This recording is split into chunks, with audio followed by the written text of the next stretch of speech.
Test, test, test.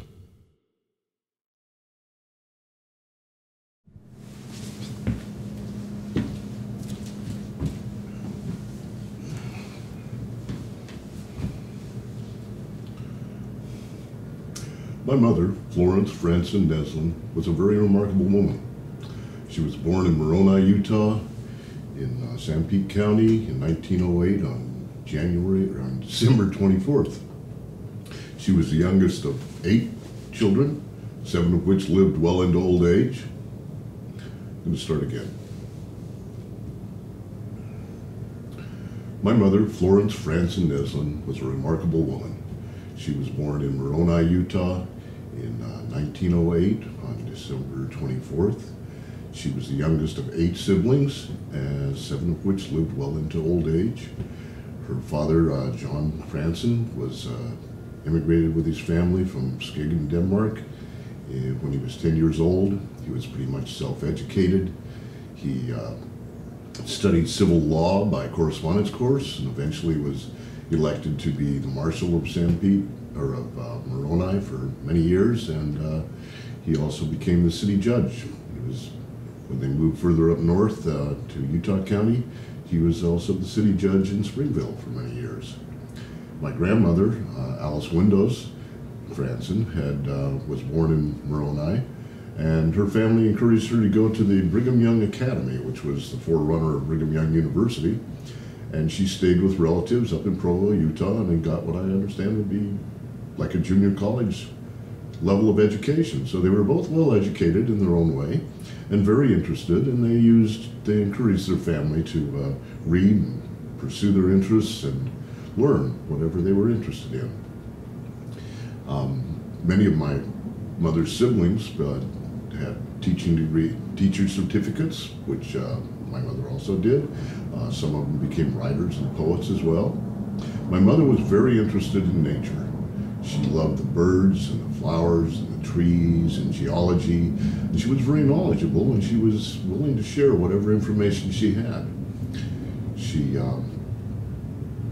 She was an artist. She studied at the San Francisco Institute of Fine Art several years, and she had a bachelor's degree in arts and education.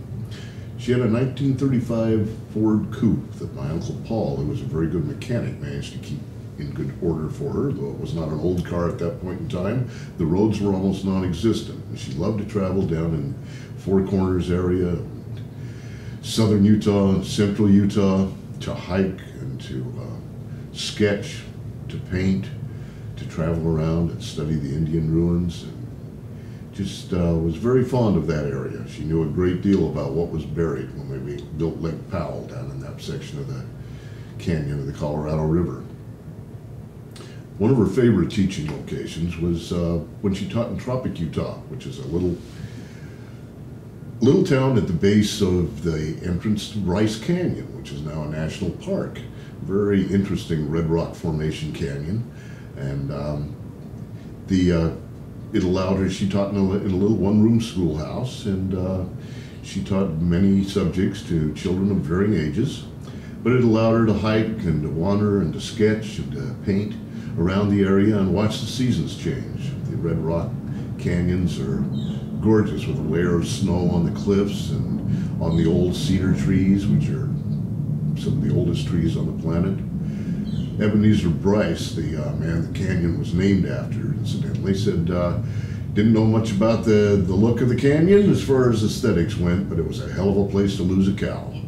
It was just a maze of red rock. Later, my mother, having been born on Christmas Eve, said that she never had anyone acknowledge her birthday until she was in college, probably in her 20s. But she could remember very clearly her 16th birthday. By then they had moved up to Springville and Hobble Creek Canyon, where they had a ranch up in Utah County, and they had a little house in town in Springville. And my grandfather came down from the ranch with a wagon and trailing Flo's horse, Jip, and the intention was that Flo would ride back up to the ranch and keep her sister Lou and my Uncle Brig and their young children company and helped them manage the ranch. Well, my grandfather spent the holidays with his wife in town. And Flo had her own horse. She had a horse named Gyp, which was short for Gypsy. Apparently at some point in time, a circus had come to town when they were down in Moroni, and it was a circus horse that they were about to retire. And she'd been told that if she could stay on the horse as it jumped the fence, she could have it. She stayed on the horse, and they gave her jumped the fence, and they gave her the horse. So she had her own horse, but apparently she didn't have her own saddle. She was almost 5 feet tall, and when she saddled up to go up to Hobble Creek Canyon, her feet, of course, would not reach the stirrups. So the only way that she could keep from falling or sliding all over the horse was to lodge her feet into the leather thongs above the stirrups. So they bundled up, and she and Gyp headed back up towards the ranch. And as they got up on the benchlands in the evening, it started to blow, and it started to snow, and it turned into a pretty good blizzard. It was pretty much a whiteout. But Gyp, being a good horse, knew the way, and she followed her nose, and they ended up eventually at the gate looking down onto the little ranch cabin up in Hobble Creek. When Flo went to dismount off the horse to open the gate, she discovered that she was a block of ice. She'd been frozen. She collected so much snow that she was frozen to the horse. She couldn't get her feet out of the leather thongs, and she could not get off the horse. And she called down to the cabin, but no one responded. So she sat there for some while, looking down the little road down to the cabin with the nice warm glow of the kerosene lamps and the whiff of smoke coming out of the chimney. And finally my Uncle Brig came out on the porch to get some more firewood, and she was able to call to him, and he came up and opened the gate and let her in. I often wondered, since she suffered so much from rheumatoid arthritis, if it wasn't situations like this that certainly didn't help her health conditions. Later, she was teaching in Salt Lake City, and she met my father, Edward Neslin, who was also a painter, architectural illustrator, a scenic set designer, and an educator. And they were married on the 23rd of June in 1948, and almost to the day a year later, on the 22nd of June in 49, my mother gave birth to her one and only child, which was me. At that point, she was 40 years old, and to have born a child at that age, let alone your first child, was rather unusual. She and my father built a house together. They had found a piece of property that was considered undesirable. It had steep hillside, it had springs coming out of the hillside, it had big trees, and my father designed and single-handedly built, section by section, a house on this hillside, and eventually they landscaped the ponds into beautiful gardens with Japanese and Siberian iris, water lilies, goldfish. They filled the yard up with many green things, plants and flowers and trees that they collected whenever we went somewhere. We went to visit, we came home with something from the neighbor's yard. When we went traveling, I think they may have bought one or two items in a nursery, but otherwise it was all collected, and they knew where it came from, and it thrived, and it was quite a wildlife refuge. There were many, many birds that would live in our backyard. My mother continued to paint until she could no longer hold a brush. The rheumatoid arthritis continued to get worse and worse. She had a nice green indoors where she collected many plants once again. She knew the history of where each start had come from, and she had what they called a green thumb. She definitely could make anything grow and look healthy and happy. But eventually the rheumatoid arthritis got to be too much, and she took a spill, broke her hip. My father was suffering severely of Parkinson's at that point in time, and they had to retire to a retirement home. They had a place with a room of their own, which they could decorate with their paintings and various objects of their previous life. My father didn't last he didn't last a whole year there. He passed on. My mother, amazingly enough, though she entered in 1992, stayed there for many years. She had lost most of her sight due to cataracts that were inoperable because of her condition. She was bedridden by then, never getting out of bed again. But her hearing was good, her mind was sharp, and she listened to classical music all day on the radio. She loved the Metropolitan Opera broadcasts on Saturday afternoon. She talked to the family who came to visit and told them tales and history and kept them informed and helped supply missing links. And I discovered that she was also a bit of a counselor to many of the attendants that worked there. They discovered that they could tell their woes and their worries and their problems to Florence, and whatever they told her stayed with her. She never shared it with anyone else. And she had a good ear and a sharp mind, and I discovered that even some people who no longer worked there would come back to visit and to take advantage of her counseling. Florence died August 7th, the year 2000. She was a very always interested, always informed, always wanted to know more, and always wanted to share what she did know.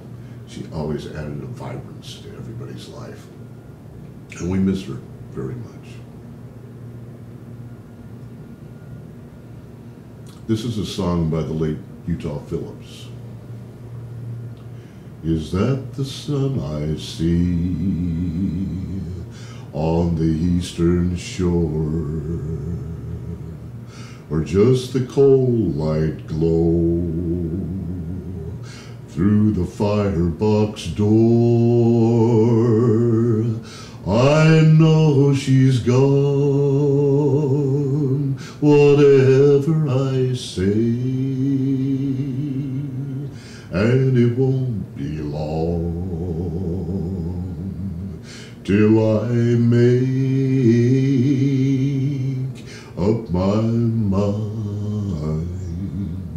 and go away. Blind old man out on the trestle, can't see the light and he can't hear the whistle. He can't go up and he can't go back. Train kept coming, brushed him off the track. Oh, the wind may blow and the snow will fly, and I long to be where the fast freight fly. I know she's gone, whatever I say, and it won't be long till I make up my mind and go away.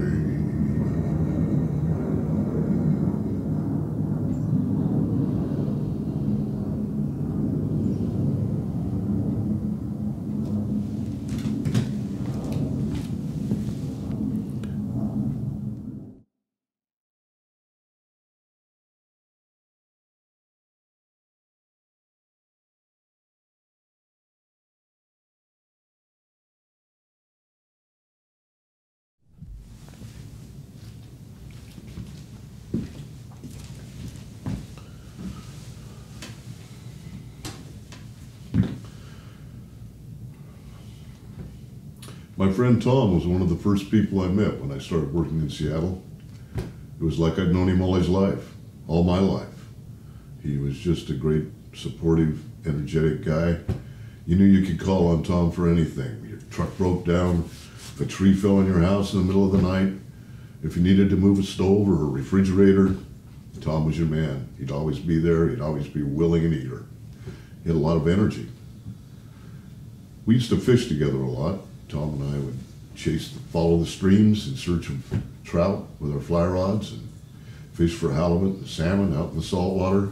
He was great company, always a lot of fun, always a lot of energy, always very positive in his own way. Tom really cared for people and he felt a lot of empathy. And unfortunately, Tom had been a medic, a corpsman as we say, in the Vietnam War. And I believe it had a profound effect on him. He didn't talk about it much, but it was always there. It was Tom's job to patch up the injured, to help the critically injured, to reduce their pain, to keep their hopes up, to sit with the mortally injured and reduce their pain. A lot of morphine involved, I'm sure. And to bag up the bodies at the end of the day when the activity was over and wait for the helicopter to airlift out the dead and the severely wounded. I think for other soldiers, they got to move on to the next phase, which was to protect, to pursue. Tom had to clean up after the reality of the situations. And I believe that there were a lot of ghosts that followed Tom around. He didn't talk about, but they were always there. Tom liked to keep himself pretty high. He smoked a lot of pot. He drank a fair amount. In the early years, it didn't interfere with any of his activities, any of his willingness to work and being the first and the hardest working guy there. As the years went on, it became more and more of a burden. It got so that Tom had trouble making it to work on time, trouble to making it work sober or straight. It got so that Tom was not welcome in as many places to work as he used to be. It got to where Tom wasn't welcome at work most anywhere. You talked to him about it, his friends would talk to him about it, say, Tom, you're killing yourself, you're ruining your life. He'd say, I know. But it was something he didn't seem to be able to get away from. It's something nobody else could help him get over. We know Tom must have been contemplating suicide because he was playing with a gun, though I don't think he had any intention of shooting himself in the stomach, because as a medic he would have known that a gut wound is about as painful as it can get. But he shot himself in the stomach. He didn't die. And at the Veterans Hospital, as he got dried out, squared away, got a little more healthy, he started to regain more of his old energy and his interest in life. He started leading little outings among the veterans, all in a little brigade of wheelchairs out into the garden, out to catch a few rays in the sun. We were starting to feel like there was a future for Tom yet. And then unfortunately a complication from his wound, probably a blood clot, finished Tom off. Now it took 25 years between the time John left the jungle and the time that he died. But as far as I'm concerned, Tom Adams was absolutely a casualty of the Vietnam War as much as if he had died right there in the jungle. I miss him a lot.